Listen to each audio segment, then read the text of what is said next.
La mesera con un doctorado habló 4 idiomas y dejó al multimillonario sin palabras. Antes de que empiece la historia, dinos en los comentarios desde donde nos estás viendo.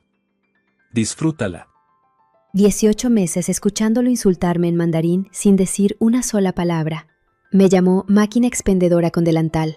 Dijo que yo hacía gestos de gato. Dijo que esta clase de personas hace esto toda la vida y que ya estaba acostumbrada. Y la noche en que su negociación de 3 millones de euros dependía de que alguien en ese restaurante hablara mandarín, llegó mi turno. Mi nombre es Mariana Ríos. Soy mesera en La Cúpula, uno de los restaurantes más exclusivos de Madrid, con un doctorado incompleto en lingüística aplicada, 4 idiomas y una madre enferma que necesita una cirugía que no puedo pagar. Llegué a Madrid 18 meses antes con 2 maletas y el miedo más concreto de mi vida. El médico había sido claro. Mi madre Carmen necesitaba supervisión constante y medicación específica, y sin apoyo, no terminó la frase. Yo la terminé sola en el vuelo de regreso desde Bolonia. Dejé 3 años de doctorado en el cajón. Dejé una disertación que mi tutor había calificado de excepcional. Y vine a servir vino a personas que hablaban en mandarín creyendo que nadie los entendía. El silencio tenía un precio concreto. El alquiler del piso en Lavapiés, la medicación de mi madre puntual cada mes y la sonrisa correcta ante la mesa 12. Rodrigo Salas empezó a venir los martes. Traje gris, camisa blanca sin corbata, la soltura de quien nunca ha necesitado impresionar a nadie. Siempre con socios, con clientes, siempre con el mismo hábito. Hablar en mandarín en el salón como si el personal fuera parte del decorado. La primera noche que llegó a mi mesa pidió el solomillo poco hecho sin mirarme. Cuando me alejé, escuché cómo les decía a sus acompañantes que yo tenía sonrisa automática, como una máquina expendedora con delantal. Seguí caminando hacia la cocina. La llamada del médico llegó un jueves mientras me cambiaba para el turno de noche en el vestuario del restaurante. El Hospital de la Paz. La condición de mi madre había evolucionado. Había una cirugía que podría mejorar significativamente su calidad de vida a largo plazo, pero la seguridad social no la cubría en su totalidad. Cuando el médico me dijo la cifra, me senté en el banco y me quedé inmóvil durante 3 minutos exactos. Calculé, sumé, resté. El número no cerraba por bastante. Esa noche, al llegar a casa, Carmen tomó mis manos entre las suyas y me dijo que sabía lo que estaba haciendo y que había cosas que valían más que el alquiler. Le dije que el alquiler también valía. Luego, abrí el portátil en mi cuarto. 230 páginas sobre patrones de adquisición lingüística en contextos de inmersión comercial. 3 años de trabajo. Una conclusión que todavía me faltaban 30 páginas para alcanzar. La cerré sin escribir nada. No podía ir a Bolonia a defenderla. No podía dejar a mi madre sola. Y aun si pudiera, ¿a quién importaba el doctorado de una camarera de restaurante de lujo? El martes siguiente, Rodrigo llegó solo. Era la primera vez. Sin socios, sin escolta de trajes. Se sentó en la mesa 12 sin mirar el salón y pidió agua. Cuando fui a atenderle, abrió la carta y dijo en mandarín, casi para sí mismo, que la carta del sitio era innecesariamente complicada. Le ofrecí una recomendación. Me miró. Le dije que el rape con almejas, que la cocción del señor Marco era consistente y los tiempos de espera razonables. Consideró eso un momento y dijo, de acuerdo. Fue la conversación más larga que habíamos tenido. El siguiente martes llegó con 3 socios nuevos y volvió el mandarín. Entre frases de negocios, en voz clara y sin pudor, dijo que yo solo hacía gestos de gato. Sus socios rieron. Recogí un vaso vacío y caminé hacia la barra. Miriam me interceptó para recordarme que el señor Salas era ahora accionista del grupo y que lo que necesitara, lo que pidiera. Entendido, le dije. Esa noche, al llegar a casa, escuché a mi madre rezar en voz baja en el sillón. Eso era lo que hacía cuando estaba preocupada, pero no quería decirlo. Una noche, mientras servía el vino, Rodrigo dijo en mandarín, sin bajar la voz, que esta clase de personas hace esto toda la vida. Que fíjate en sus ojos, que ya está acostumbrada. Serví el vino hasta el nivel correcto, recogí la botella y fui directa a la cámara frigorífica, el único lugar del restaurante donde nadie iba sin motivo. Cerré la puerta metálica. El frío llegó inmediatamente. Conté hasta 20. Respiré. Pensé en la cifra que había dicho el médico. Salí, volví al salón y terminé el turno. 2 semanas después, Miriam me llamó a su despacho antes del turno. Esa noche había una cena muy importante. Rodrigo iba a presentar una propuesta de inversión a 3 ejecutivos de Shanghái, y el intérprete había tenido un problema familiar de última hora. Necesitaba que intentara ayudar con la comunicación básica durante la cena. Haré lo que pueda, le dije. A las 9:45 llegaron Rodrigo y los 3 ejecutivos chinos, hombres de unos 50 años, trajes oscuros, porte formal. Rodrigo se acercó a mí en la barra y en voz baja me pidió que ayudara con lo elemental esa noche. Las indicaciones del menú, alguna frase de cortesía, cualquier cosa. Le dije, entendido. Me acerqué a la mesa con la carta. El ejecutivo de mayor rango, el señor Wei, dijo algo en mandarín sobre los ingredientes del primer plato, y yo respondí en mandarín, con calma, que estaba elaborado con productos frescos del Mediterráneo y que no contenía alérgenos comunes. El señor Wei me miró. Luego miró a Rodrigo. Rodrigo también me miraba. Continué en mandarín, con la misma voz de siempre, que era la camarera de esa noche y que estaba a su disposición para cualquier pregunta. Los 3 ejecutivos se miraron entre ellos.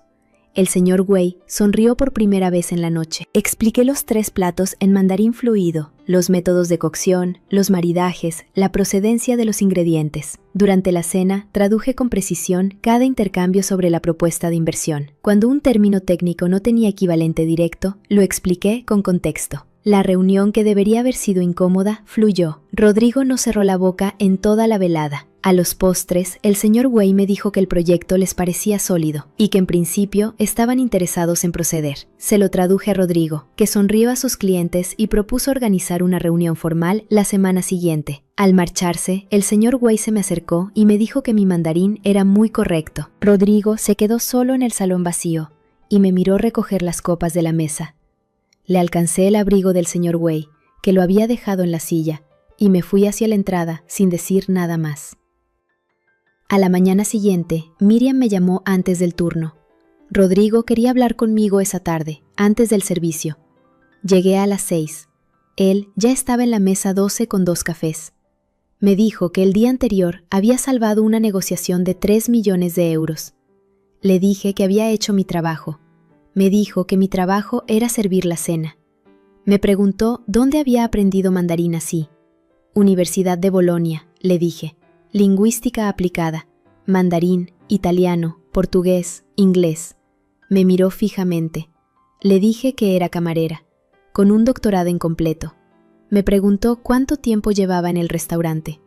18 meses, respondí. Me preguntó si durante todo ese tiempo, cuando él hablaba en mandarín en mi presencia, le dije que había entendido cada palabra. El silencio que siguió fue diferente al anterior. Rodrigo me dijo que había cosas que había dicho en ese restaurante que no debería haber dicho, que me había llamado gato durante 18 meses, que incluso cuando se dio cuenta de que estaba equivocado, siguió. Le dije que no iba a decirle que estaba bien, porque no lo estaba, y que no fue un malentendido, fue deliberado. Rodrigo me preguntó qué necesitaba para terminar el doctorado, que qué necesitaba para que mi madre tuviera la atención médica que requería. Le dije que tenía condiciones. Escucho, me dijo. Le puse 4. Primera, que mi madre no supiera de él, ninguna comunicación directa. Segunda, que la beca para el doctorado fuera real. Si había una evaluación, yo la pasaría como cualquier otra candidata, sin favores. Tercera, que eso no cambiara nuestra relación profesional. Y cuarta, que dejara de hablar en mandarín sobre las personas que estaban en el mismo salón. No porque lo fueran a entender, sino porque era una cuestión de respeto básico. Rodrigo guardó silencio durante un momento. Aceptado, dijo. Antes de que me fuera, me preguntó cuántas veces había considerado responderle en mandarín durante esos 18 meses. Pensé en la cámara frigorífica, en los 20 segundos contados, en la cifra que había dicho el médico. Muchas veces, le respondí. Me preguntó qué me había detenido. Le dije, el alquiler. Y fui a preparar las mesas para el turno de esa noche. 3 semanas después llegó la carta de la Fundación Europea de Investigación Lingüística. La abrí de pie junto a la ventana de la cocina de mi casa, con Carmen en el sillón haciéndose la distraída, que era su manera de prestarme toda la atención. La carta informaba que mi proyecto había sido seleccionado para una beca de finalización de doctorado. La cantidad era suficiente. Le dije a Carmen que era una beca para terminar el doctorado. Cruzó la habitación y me abrazó. Esa semana también llegó una notificación del Hospital de La Paz. Un especialista había revisado el expediente de mi madre y la consideraba candidata viable para la cirugía. Un programa de apoyo a pacientes la había identificado para acceso prioritario. Carmen me llamó al restaurante y me preguntó si yo sabía algo de ese programa. Le dije que solo sabía que existían ese tipo de programas. Carmen hizo una pausa y me dijo que sabía que había alguien detrás de todo eso, y que quienquiera que fuera le estaba muy agradecida. Miré la ventana del restaurante con las luces de noviembre en la Gran Vía. Esa noche, en casa, llamé al profesor Vitali en Bolonia. Contestó al segundo tono. Le dije que quería terminar la disertación. Me preguntó cuándo empezábamos. La semana siguiente, le dije. No preguntó nada más. En el restaurante las cosas entraron en una normalidad nueva. Rodrigo seguía viniendo los martes y los jueves. Ya no hablaba en mandarín en el salón. Un martes, Marco me dijo con su calma de siempre que Rodrigo me había mirado 4 veces desde que llegó. «Está esperando el solomillo», le dije. Me respondió que el solomillo tenía 20 minutos de cocción, que llevaba 10 en el restaurante y que no estaba mirando hacia la cocina. Terminé la disertación la semana antes de Navidad, 263 páginas. El profesor Vitali la leyó en 4 días y me respondió en italiano. Es exactamente lo que debió ser desde el principio. Procedemos con la defensa. La defensa estaba programada para el 18 de febrero por videoconferencia. Un martes de finales de enero, Rodrigo se acercó a la barra mientras yo recogía manteles y me preguntó si tenía a alguien con quien practicar la defensa. Le pregunté para qué quería escuchar algo que no iba a entender. Me dijo que a veces ayuda a explicarle algo complejo a alguien que no sabe nada del tema. Si lo explicas bien, lo entienden. Si no, no. Y entonces sabes qué parte necesita trabajo. Le dije que eso era razonablemente correcto desde un punto de vista pedagógico. Le propuse el martes siguiente, en el restaurante, después del cierre. El martes siguiente, a las 11:30 de la noche, el restaurante vacío excepto por Marco terminando la limpieza, y Rodrigo en la mesa 12 con un café. Me senté frente a él con el portátil y mis notas, y le expliqué durante más de 1 hora el argumento central de mi disertación. Hacía preguntas cuando perdía el hilo, señalaba cuando una explicación era imprecisa, me pedía que reformulara cuando la respuesta parecía defensiva en lugar de argumentativa. En algún momento me preguntó si el comité podría cuestionar el sesgo del investigador, dado que yo misma era uno de los casos que estudiaba. Me detuve, era la vulnerabilidad más seria del trabajo, y no la tenía bien resuelta hasta ese momento. Antes de salir del restaurante, le agradecí lo de la fundación y lo del hospital. Me dijo que no tenía que agradecérselo. Le dije que sí tenía, que lo hacía a título informativo, no de deuda. Asintió. Dijo, entendido. Salí al frío de enero. En el metro de vuelta a casa, pensé que había sido la noche más larga y más breve de los últimos meses. El 18 de febrero, a las 10 de la mañana, me senté frente al portátil en el salón de mi casa. Carmen estaba en su cuarto, deliberadamente alejada para no generarme más nervios, pero yo sabía que escuchaba desde el pasillo. La pantalla se abrió en 4 ventanas. El profesor Vitali en Bolonia y los 3 miembros del comité en Milán, Roma y Londres. Trajes oscuros, expresiones formales. Tomé aire y empecé. Lo que siguió duró 1 hora y 40 minutos. Presenté, argumenté, respondí, reformulé cuando fue necesario. Sostuve mi posición donde era sólida y reconocí las limitaciones donde era honesto hacerlo. La pregunta sobre el sesgo del investigador llegó, como esperaba, del miembro de Londres. La respondí exactamente como había practicado con Rodrigo, con la claridad que encontré explicándosela a alguien que no sabía nada del tema. Cuando el comité pidió 15 minutos para deliberar, fui a la cocina y me hice un vaso de agua. Carmen apareció en la puerta. Le dije que creía que iba bien. No dijo nada más, pero tampoco se fue. Cuando volví a la pantalla, el profesor Vitali tenía la expresión de alguien controlando una sonrisa.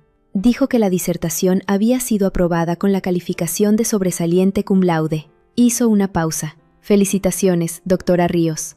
Carmen escuchó desde el pasillo y no pudo controlar el sonido que hizo. Una mezcla entre llanto y risa que reconocería el resto de mi vida. Esa noche fui al turno como siempre. Marco me miró cuando entré. Le dije que sí, que había salido bien. Cerró los ojos un segundo y los abrió. Rodrigo llegó a las 9, solo. Se sentó en la mesa 12. Le llevé el agua. Le dije que Marco recomendaba el rodaballo. Me preguntó cómo había ido la defensa. Le dije, sobresaliente cum laude. Me miró durante un momento. Luego dijo, sin adorno, con exactamente el peso que tenía: «Doctora Ríos». Le agradecí el martes de práctica.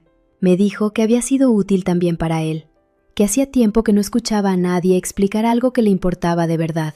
No respondí de inmediato. Luego le pregunté si le gustaría cenar el jueves que yo no trabajara. No era una invitación formal, era preguntarle si quería cenar, que no es lo mismo, pero conduce al mismo sitio. Me preguntó cuándo. «El próximo jueves no tengo nada», me dijo. «Entonces, el próximo jueves», le dije.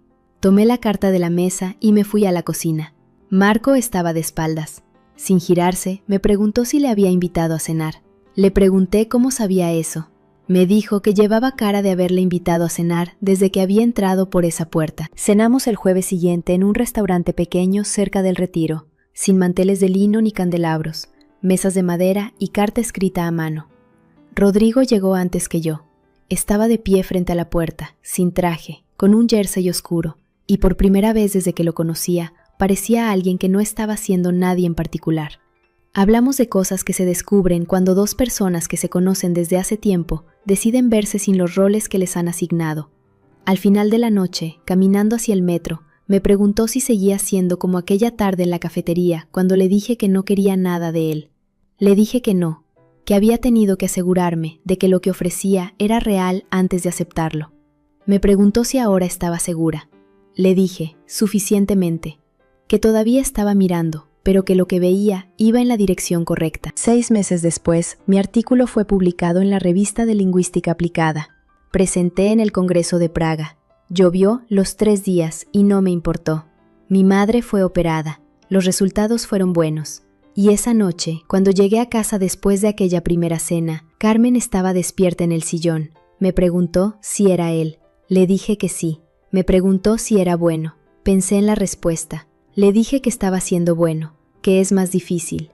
Carmen sonrió y dijo que sí, que es más difícil y que vale más. Se levantó a hacer una infusión. Yo me quedé de pie en el salón, mirando nada en particular.